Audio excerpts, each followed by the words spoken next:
Good morning, students. Today we will begin part 1 of chapter 2, that is Internet Services and Mobile Technologies. The contents will be introduction, some terminologies and email. So let's begin with introduction. So in this chapter we will talk about various internet services, how someone retrieves information from web.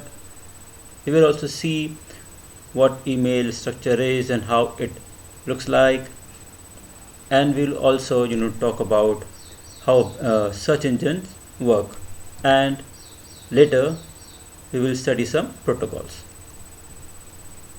So let's begin with some terminologies. Number one is web services. So these are software based services that takes place when two electronic devices connected via network communicates over World Wide Web. So basically you can say that web services are nothing but it is a program or a method which can be called, or you can say that it is a web page which can be called from another web page. Now for example, you must have been visiting various e-commerce sites, so you must have seen that there is a place order option. So what you are using is, when you are placing an order, you are using a place order services. What it does, it feeds the data to that site, say Amazon.com, that you want to place the order. Similarly, there is a registration services which helps the user to get himself or get herself registered in the e-commerce site or in any site. Now next comes net surfing. Basically it is exploring the web. Whatever you are searching, whatever content you are going through, all these comes under net surfing. Now comes downloading. So downloading is just you are making the copy of the required web page or document on your local computer. Next we'll talk about uploading. So uploading is transferring a file from one local computer to the server. And then comes information retrieval. So basically information retrieval is a process where a person tries to collect all the related data or information available on a certain topic with the help of a computer. Now we will move on to email and introduction.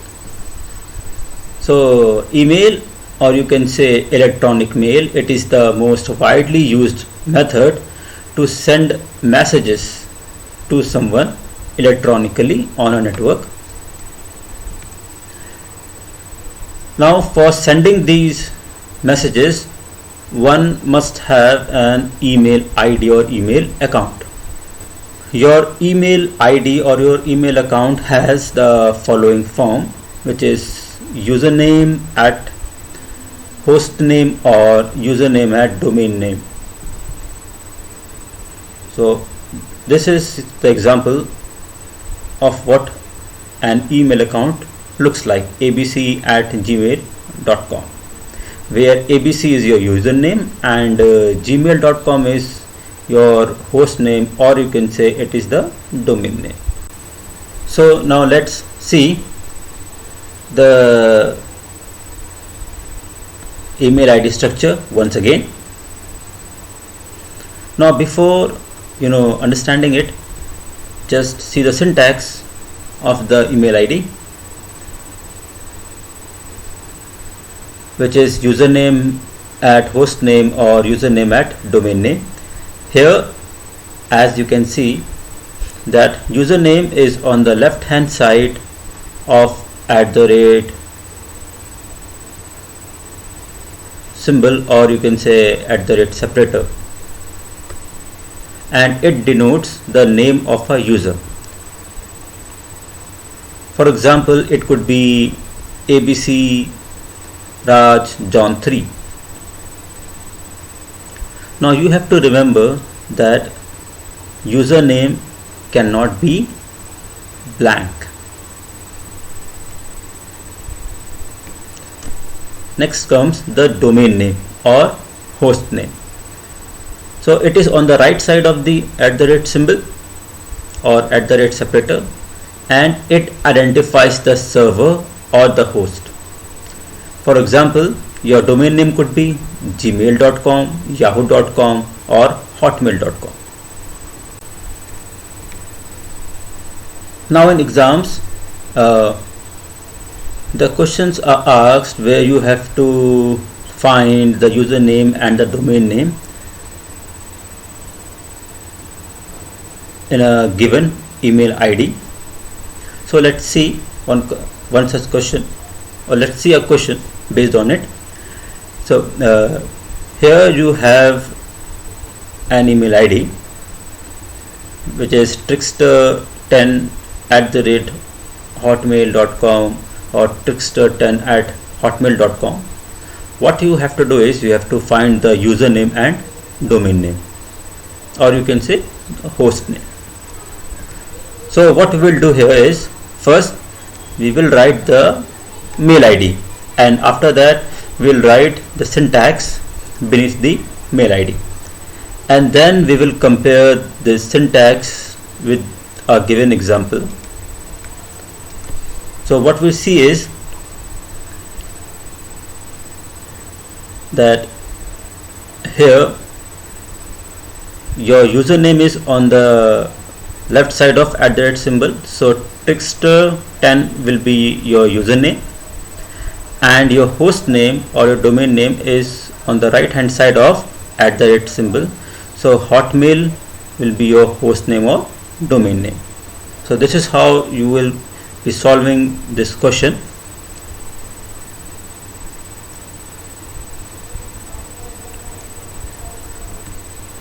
Now we'll move on to merits and demerits, or you can say advantages and disadvantages of email. So advantages are that your email is speedy in nature, that is, it just take a blink of an eye to transfer the information from one place to another. It is less costly, as there are no pen paper used, or just you have to type some random keys and send the message to the recipient. It is easy to use, and it also helps in waste reduction.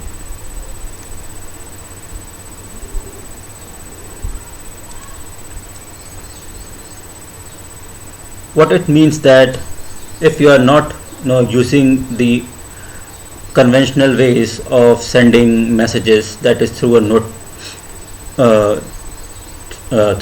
on a piece of paper or through letters, then what you are doing is you are reducing a huge amount of paper waste and many waste that are related to it.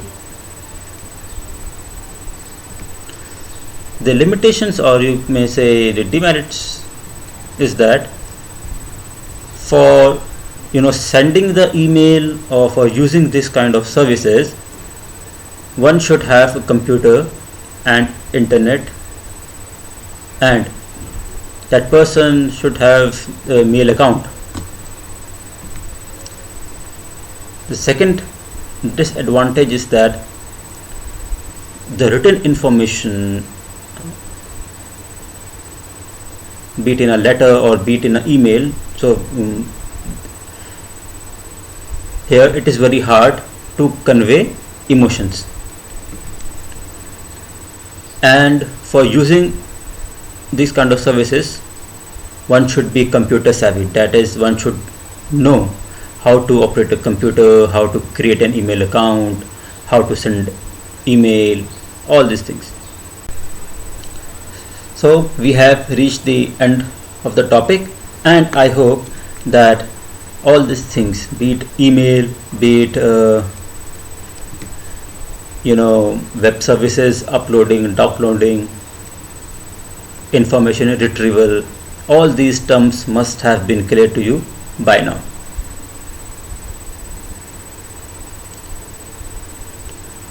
Well, that's all for today. Have a nice day and take a very good care of yourself.